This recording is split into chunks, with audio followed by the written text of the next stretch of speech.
Hi, welcome back to my channel. Okay, so as you can see, this is kind of like, it's something serious, but it's not that serious. It's not that crucial. It's not really like life or death or anything, but this, if you're on this video, you're probably wondering like the same thing as I am, or you're probably going through the same thing I am. You probably have really irregular periods, and you probably have not had a period in 6 months, and you probably think you're pregnant, and you probably think you're the only person going through this.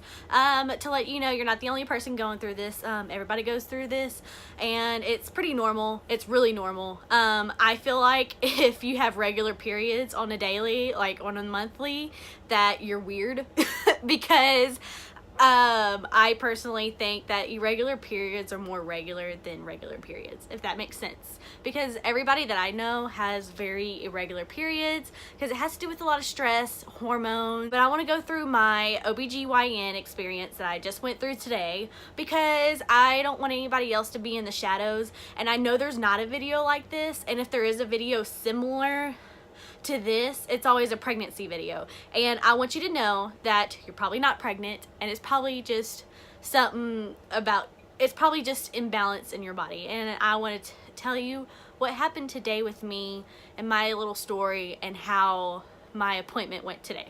So to start off, when I first met my husband, when we were dating and talking, I was having regular periods once a month, and I would have it for 7 days. And then when I met Josh, somehow, I think with the change in life and me being happy and finally like being with Josh, it kind of changed a few things. And this can happen because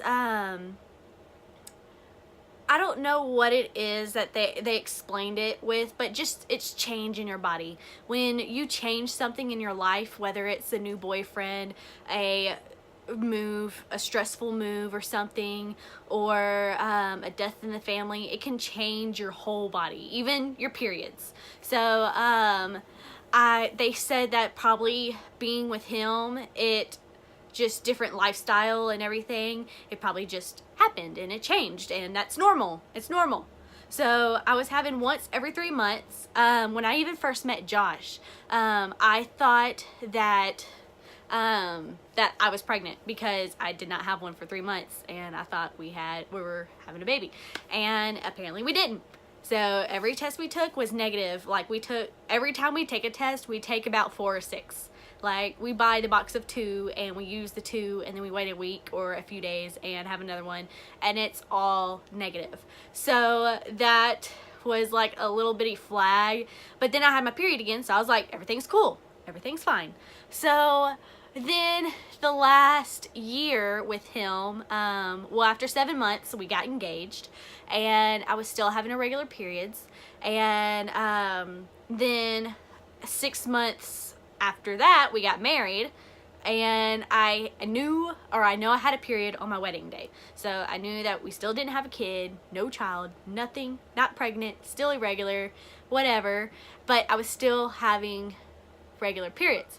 But then again, I got married, so that's another big life change. Getting married, being stressed all year, trying to get a wedding done, and then I finally got it done. My body can relax, but with all the stress that happened for the wedding, and then now that we're married, and plus we were having Josh was stressing about his job, so then I was stressed, and then that's when everything started getting a little bit more weird. My periods were not happening once every 3 months again, or it was not happening once every 3 months. It was like a week late, and then the next August I finally had another period, and it was like a week late. Like it was still 3 months after the wedding, but no, it wasn't even 3 months. From May till August I did not have a period, so it was like all that time I was not having a period, and I thought that I was pregnant. And we took tests in the meanwhile. Like we took probably 20 tests from May to August, and it was still negative. and my belly wasn't growing, I wasn't pregnant, I wasn't having cravings, but I was having a bunch of symptoms. And a lot of the times you can still have the symptoms and not be pregnant at all. And so like the last week I had a metal taste in my mouth, and they told me that is a symptom. They're like, but it could be a symptom of like millions of other, you know, things going on. And then I told them that I can smell really good. Like I can smell a cheeseburger from a mile away. But I was like, but that to me, because I like food, that to me is probably just still normal. So they're like, you know, that you can't really base it on that. And I told them, I was like, but I love salt. And I was like, but I've noticed I've been wanting more and more and more and more salt. And I was like, so I'm wondering if it's like somehow like low sodium or something like that. And they're like, well, that could be like, I could be like some kind of diabetic or some kind of thyroids. I could be a lot of things right now. So they're like, so it's probably an underlining thing happening. They're like, it's good that I'm doing a checkup at the OBGYN and everything. I was like, I need to know what's going on. So with all this going on, I decided to go to OBGYN, and I told them that I try to make, you know, I try to get there sooner because it was like before November, and I was like, I didn't want to wait 3-4 months to go to an OBGYN when something's happening now, and I didn't want it to get worse and worse and worse. And then by the time I got to the OBGYN, that, you know, they told me like I had to have a hysterectomy or whatever, and I should have done this sooner. Like it was just all that stress. It's still stressing me out, but that's what I've been dealing with. And I told them, I was like, it doesn't help that all of this is stressing me even more out. I was like, yeah, I would want a baby. And I was like, but not right now. We're not trying to, but we're not preventing it. But again, we're here at the OBGYN. Like that's why we made our appointment at the OBGYN, because we don't want anything to happen and they tell me you can't have a baby, if that makes sense. So right now it's kind of like our decision on making a baby is if we have to right now. Because let me tell you about the doctor's appointment. Okay, so with all this going on, we made our appointment and we finally got there today. They did a pap smear, which first off, if you've never had a pap smear before, it doesn't hurt. They say there's a lot of pressure, but there's really no pressure. Like if you've had sex before, that's pretty much the same pressure. That sounds weird, but pretty much. It's just a lady in there getting stuff off the side of your walls and doing a pelvic exam, which they press inside and on your belly to feel your uterus. She did a pelvic exam, pap smear. It lasted like 2 minutes, not even that, maybe 2 seconds if anything. It didn't hurt. It's okay. If you never had a pap smear before, it's fine. Like, it doesn't hurt. If anybody says it hurts, their pain tolerance is really low. I have a high pain tolerance, I feel like, because I've had a tattoo, I've had piercings, and like it hurts, but it doesn't like hurt to where like I'm in pain, immense pain all the time. Like it's fine. So they told me that I was diagnosed with depression, and I'm probably the least depressed, like sad person you've ever met in your life. So that kind of like turned me off on the whole thing, because that to me is like them trying to get prescriptions and trying to get money and all that. Because yeah, I get like, I'm very emotional, and I'll talk about that in a second.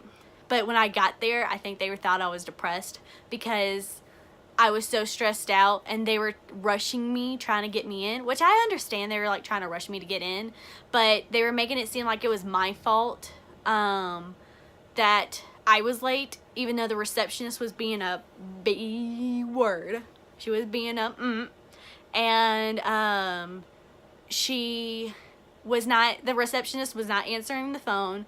I've called the phone multiple times and nobody has answered the phone, and I didn't know where I was lost and all this other crap, and I was already stressed about getting to the appointment and all the stuff behind of getting the appointment. In the past 6 months I've been stressed and built up with all these hormones or something. I don't know what the freak ever. And they were just blaming me for everything, and I don't know, that just, that ticked me off. But I started crying, and they're like, okay, we'll get you in. And then with crying, they had to take my blood pressure twice because my blood pressure was through the roof because I was so stressed out and freaking out and everything else. And then they're like, we think you have depression. And then she's like, okay, well, she said you're depressed, and so you're gonna have to take this evaluation test. And it's like a self-evaluation, so it's kind of like, you know, people who are alcoholics and stuff, it's like the same thing. It's a self-evaluation. Like, it's a self-diagnosed disease. No one can tell you you're depressed. No one can say you're depressed. No one can prove you're depressed. But only you yourself can make that decision. So that's pretty much what I have come across from it.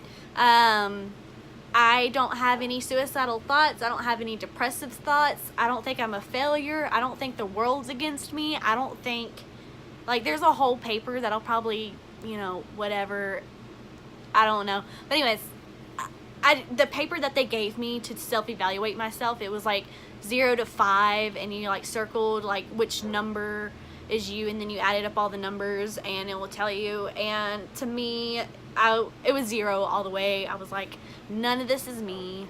Like, this is not me. So I told them I think it's just a hormonal imbalance. I think it's just I haven't had a period in so long, and I think all these hormones are not releasing or something. Something's going on, something's happening. I was like, I don't know. And so we're waiting on tests, and we're waiting on everything right now. But they think it's just I'm built up on all this, and my hormones have no release, and it's just building up and making me more emotional, and it's just making me more like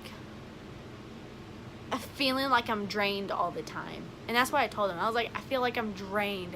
I feel like my emotions are everywhere. So by the end of the day, I want to take a nap. I want to go to bed. I want to sleep.